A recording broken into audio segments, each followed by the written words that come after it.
Hey guys, good morning. Wanted to do a quick video with you. There's not a lot happening right now. It's the news is very quiet. Um, we can go over a few things though. So as you guys know, they told you they took the month of August off, as well as the current 2 week period we're in this week and next week. Okay, and that's really only at Parliament level.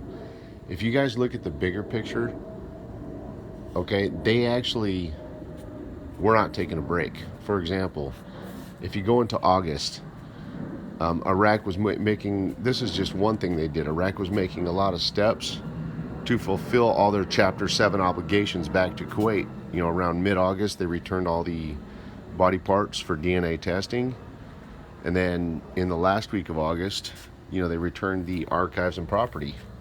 As well as in the last week, the UN was there. And don't forget, the UN was also in Iraq at the very end of July.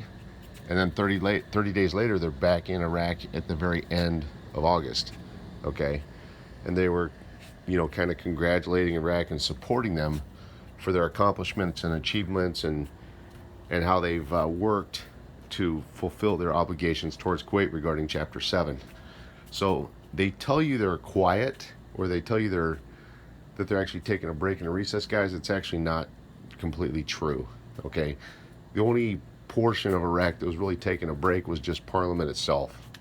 And as you guys see, I showed you guys an article yesterday about Parliament. It was one with the kind of purple colored highlights yesterday evening. That one had a sentence right in it that Iraq did not get much done during the last legislative term, guys. It's because Parliament doesn't have anything left to do. That's why they also took this 2 week break of the period that you're in now. Okay, so now regarding this 2 weeks, so we just discussed August. If you look at the 2 week break period that we're in now, okay, one of the things that they did just this week alone was Kurdistan and Baghdad met for roughly 3 days from 9/3 to 9/5 to discuss the budget and the monies between Kurdistan and Baghdad. Okay, so these would be the final items as far as the stage setting goes.